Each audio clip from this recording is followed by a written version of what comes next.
جس طرح محبت دینے کے لیے وسیع القلب ہونا ضروری ہے، اسی طرح محبت سمیٹنے کے لیے بھی وسیع الظرف ہونا ضروری ہے۔ ایک ایسا شہر بسانے کی آرزو ہے مجھے جہاں پر لوگوں کا مسلک فقط محبت ہو۔ بیٹیوں کو اس لیے تو نہیں پڑھایا جاتا کہ کل کو ان سے نوکریاں کروائی جائے، ارے بیٹیوں کو اس لیے پڑھایا جاتا ہے کل کو خدا نخواستہ برا وقت آئے تو اپنے پیروں پر کھڑی ہو سکے، کسی کی محتاج نہ ہو۔ ہمیشہ خوش رہنے کا مطلب یہ نہیں کہ سب ٹھیک ہے، بلکہ اس کا مطلب ہے آپ نے فیصلہ کر لیا کہ اپنے دکھ رب کے سوا کسی کو نہیں بتانے۔ زندگی نہ آسان تھی، نہ ہے اور نہ ہوگی، تو بہادر بنے، رب پر توکل رکھے اور مسکرایا بھی کرے۔ جس کو آپ کی کمی محسوس نہ ہو تو یقین مانیں کہ وہ آپ کی موجودگی کو بھی محسوس نہیں کرتا۔ شاخوں سے پتوں کا گرنا محض موسم کی تبدیلی کا پیش خیمہ نہیں، بلکہ یہ یاد دلاتا ہے کہ دنیا کی ہر چیز فانی ہے۔ کچھ حادثے انسان کی بہتری کے لیے ہوتے ہیں، لیکن انسان کو وقتی سمجھ نہیں آتی۔ کچھ وقت گزرنے کے بعد انسان کو سمجھ آتی ہے کہ جو بھی ہوا میرے حق میں بہتر تھا۔ شیطان آپ کے پاس سرخ چہرے اور سینگوں کے ساتھ نہیں آتا، وہ آپ کے پاس ہر وہ اس چیز کے بھیس میں آتا ہے جس کی آپ کبھی خواہش کرتے تھے۔ ایسے شخص کو کبھی صفائی نہ دے جو بے وجہ اور تفصیل پوچھے بغیر آپ کی تذلیل شروع کر دے۔ ایسے لوگ مستقل خاموشی کے حقدار ہوتے ہیں۔ سب کچھ مل جاتا ہے مگر نہیں ملتے احساس کرنے والے لوگ۔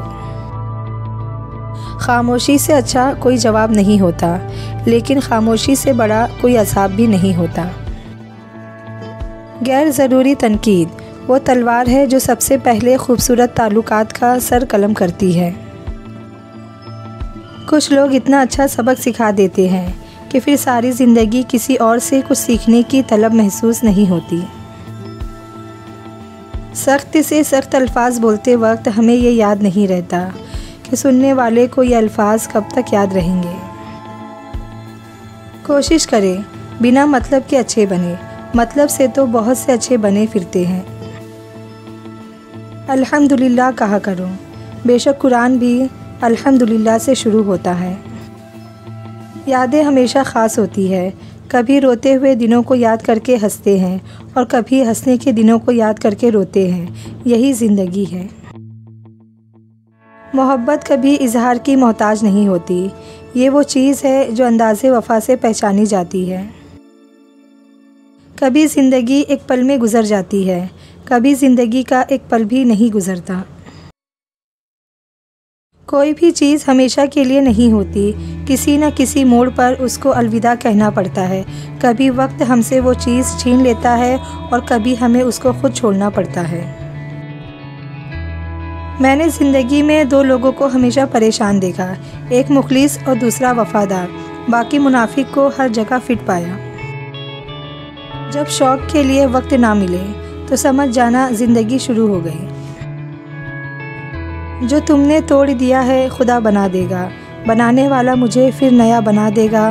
وصول کرنے سے پہلے سوچ لے میرے دوست، یہ پھول تیرے لیے مسئلہ بنا دے گا۔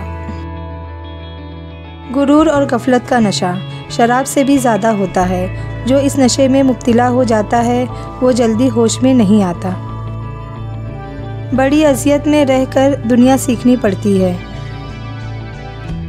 حضرت علی رضی اللہ تعالی عنہ نے فرمایا، جب زمانہ مشکل میں ڈال دیتا ہے تو یقین کرے اللہ ہزار راستے کھول دیتا ہے۔ ایک مان ہی تو ہوتا ہے جو آپ کو ہر کسی پہ نہیں ہوتا، کسی بہت خاص پہ ہوتا ہے۔ اگر وہ آپ کا مان توڑ دے تو آپ ایسے ٹوٹتے ہیں پھر جڑنا مشکل ہو جاتا ہے۔ عورت کے سینس اتنے تیز ہے کہ وہ نظر اور نیت پہچان لیتی ہے۔ دراصل وہ دھوکہ اس وقت کھاتی ہے جب وہ خود کو دھوکہ دینا چاہے۔ ایک سا وقت کبھی بھی نہیں رہ سکتا، دن بگڑتے ہیں، سنورتے ہیں، گزر جاتے ہیں۔